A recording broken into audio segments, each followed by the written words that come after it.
My name is Amber, and today we are going to talk about how to get started in property development without prior knowledge and experience. This is a 14-part series, and I'm going to release a video every week for 14 weeks at a stretch. So stay tuned.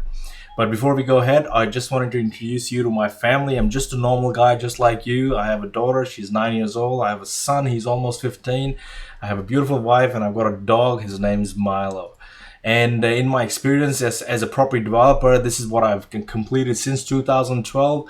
I've gone through 9 apartments in Brisbane, about 4.23 mil, 2 townhouses in Rigwood, another 1.26 million because I started a construction company and I wanted to get started to get my insurance up in the construction business as well. I've got 3 townhouses in Chelsea that I completed last couple of years ago, 2.34, 4 townhouses in Chelsea just about to finish, 16 apartments in Fitzroy also finished, about 12.3 mil, 12 townhouses in Edithvale, which I'm just about to get into. I think the construction will probably start sometime in October this year. And the 6 townhouses in Aspendale, I've just signed the contract, but I still have to go through the planning permit process for this project. What do I do for work?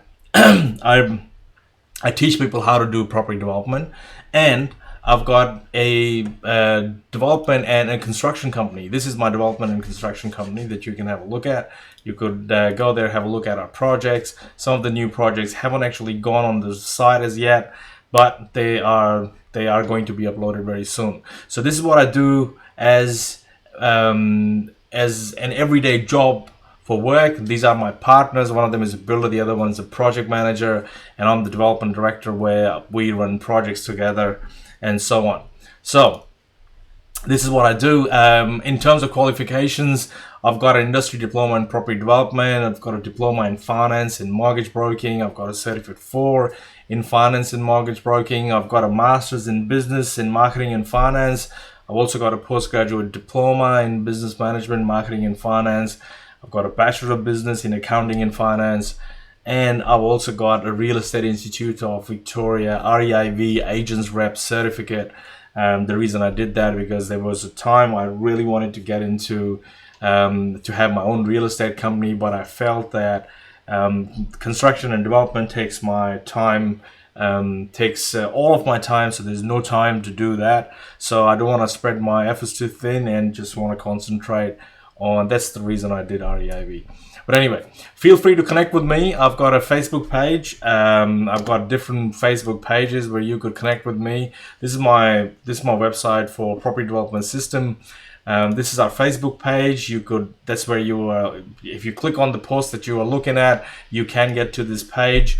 This is my own personal page. If you wanted to connect with me and become a friend, no problem at all. Just send me a friend request.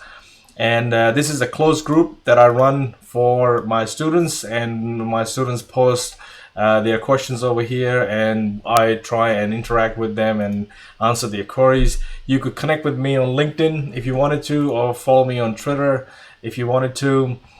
These are all the posts that I make on Twitter. And if you wanted to learn more about property development, you could check out my YouTube channel, which is YouTube/C Property Development System. And it has all the videos. It's got different free series and all the things that I talk about in property development. But let's keep going let's keep going ahead.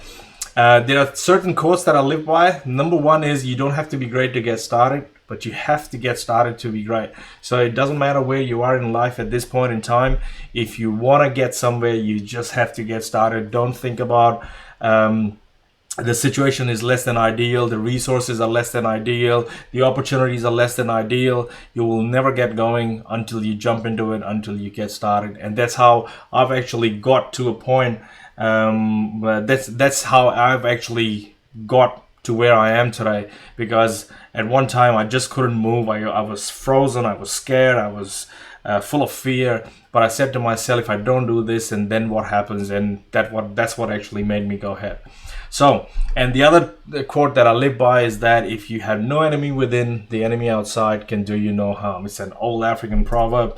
So, what are we going to learn today?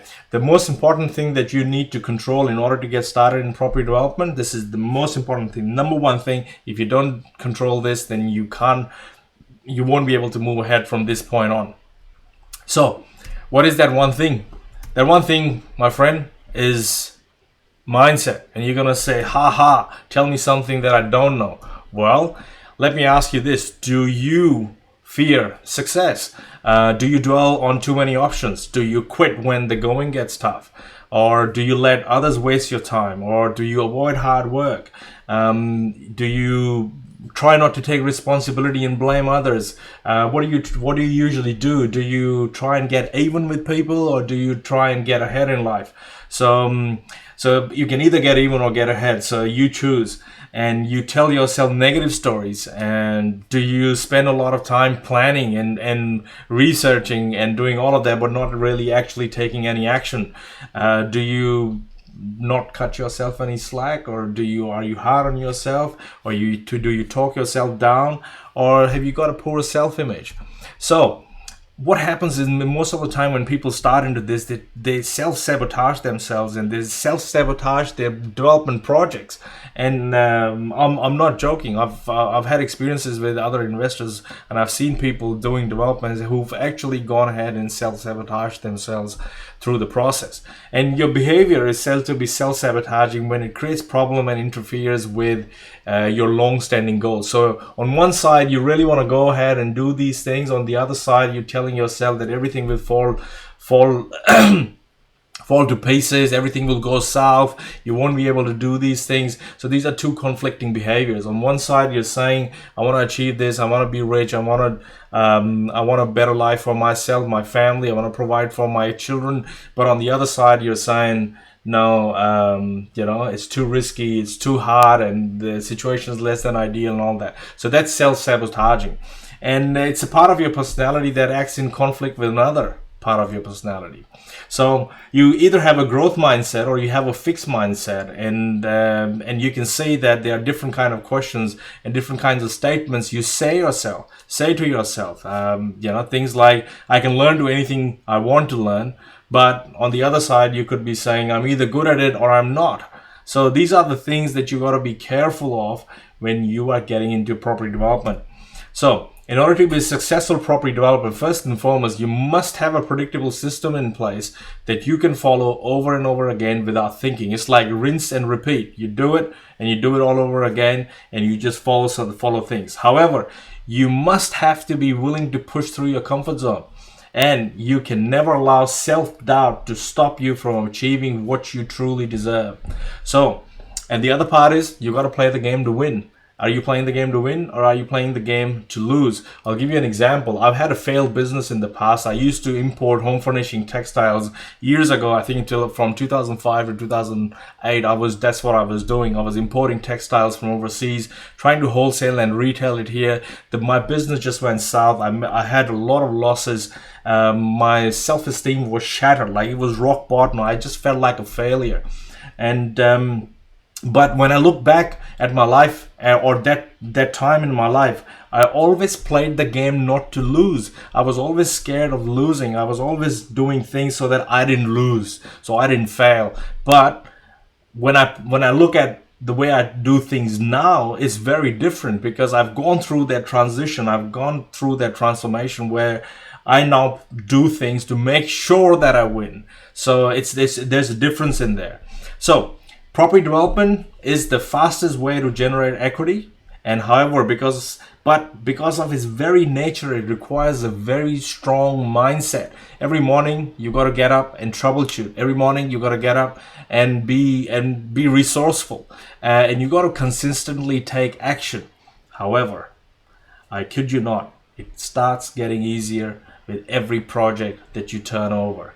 And it's like riding a bike. It's like learning to ride a bike. If you remember, when I started riding a bike, I bruised my knees, I bruised my elbows, I bruised my palms. And back in the days, I didn't have those gloves and everything that protected your palms and your elbows and your knees. I always had bruises on my knees and my elbows. But it was like learning to ride a bike. But once you know how to do this, you don't think about it. You just sit on it and you start riding, and you are not thinking about it. That's exactly how property development is. The first one is going to be harder. It's like trying to get the rocket off the ground and put it and send it to space. It takes a lot of energy, a lot of power, a lot of fuel to get it off the ground. But once it's actually in the ground and in space, it's actually it starts getting smoother, It starts getting smooth. The trajectory gets smooth. So that's how property development is. So thank you for sharing and liking my post and subscribing to my YouTube channels or connecting with me. Keep an eye on this space, and I will see you next week.